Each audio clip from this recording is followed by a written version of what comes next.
Hey y'all, welcome to my channel. I'm just showing you guys all of the freaking wigs I have. So today I'm going to be doing something very special. Thank you to this company for sponsoring this video. I'm going to be showing you guys a different technique. It's a cheat sheet technique that I like to do when I'm really just not in the mood to make a wig on the sewing machine or by hand. So just stay tuned. I'm going to add 4 spandex wig caps to her head. The reason why I'm doing this, the reason why I said it was very special is because I know y'all tired of seeing me, and I'm tired of seeing y'all too.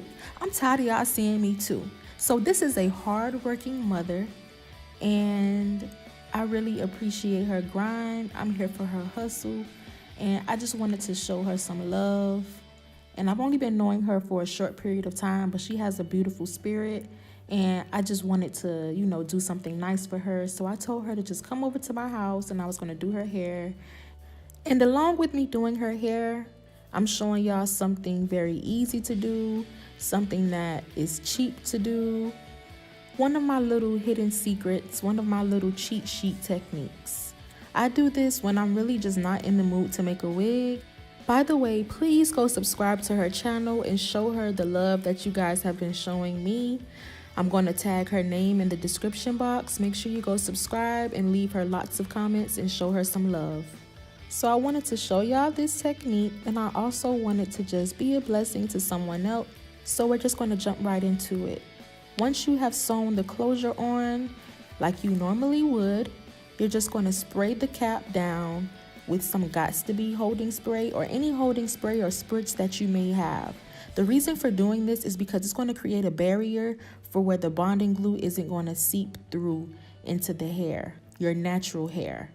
Then the rest is really self-explanatory, and if you've been keeping up with me from day one, or if you have watched all of my wig making tutorials, it's the same exact thing. Instead of sewing it in the same directions, you're going to put the tracks on the cap in the same exact directions.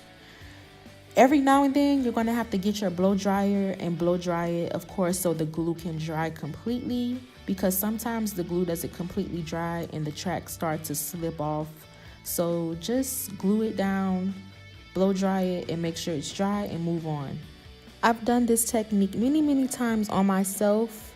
So if you follow my steps, the glue will not get onto your hair, and you will be able to remove this wig every single night at your pleasure, at your leisure, whenever you want to. And it's kind of better. I'm going to say it's better than doing it with a sewing machine or by hand, especially if you're a beginner, because this is going to fit exactly how you need it to fit. It's being made on your head, so when you take it off, you won't have any issues about, oh, it's fitting too small or it's fitting too big. It's going to fit exactly how it needs to fit.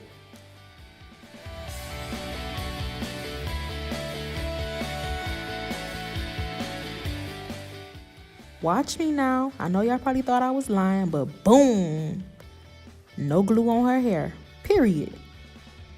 Go ahead and mold your cap down like you usually would.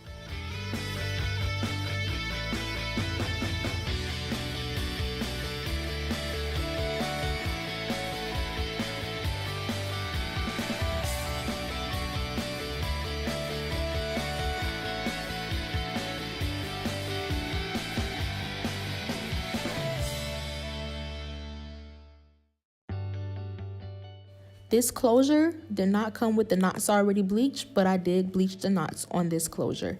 Pay attention. This is very important. You're going to go ahead and cut that piece off of your closure to have a seamless closure install. I've shown this on my channel about 3 times now. So make sure you do that step if you don't want a wiggy looking closure. And make sure you pluck your closure, and don't pluck the part if you don't want that super wiggy closure look. Follow along with my steps.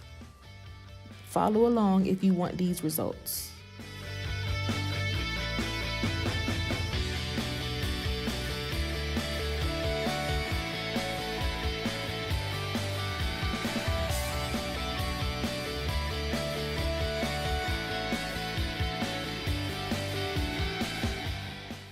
Move along with wrapping your client's hairline down. Sit them under the dryer, and boom. It's molded, it's finished. Now you're gonna go ahead with the styling process. What I'm doing now is cutting her hair into layers. I'm cutting it into layers because I'm going to do a bouncy curl look. And when you're doing curls, you really don't want to keep the hair the same length that it is. I know you guys buy your inches and you don't really want to cut your hair, but sometimes not cutting your hair can make or break the style. Once you cut the lace off, you can go ahead and wrap the frontal or the closure back down while you're doing the styling process so it can completely melt. No, I did not glue her hair down at all, like at all. This is completely glueless. I didn't use any Gots to Be gel, any of the spray or anything on the closure at all. Molding the cap down, molding the frontal down, the lace, or whatever it is that you're styling at that time, that's going to allow you to have a completely glueless style. And once again, like I said, if you're a beginner and you want to start out doing your wigs like this, feel free to do so because it's a very, very easy technique to do if you don't know how to use a sewing machine and if you have never used a needle and thread in your life. We're going to talk about this hair really quick though. The way you would know if the hair is good or not is once you curl it, comb it out, and the curls are still there, the hair is still bouncy. Yes, honey, this is a good company to shop with, especially if you're on a budget and you're looking for some good quality hair, some real good quality hair at a good price. We've hit 3 million views. Love you guys once again. I hope you enjoyed this video and I hope you enjoyed this technique. Let me know if you love it and stay tuned for the next video.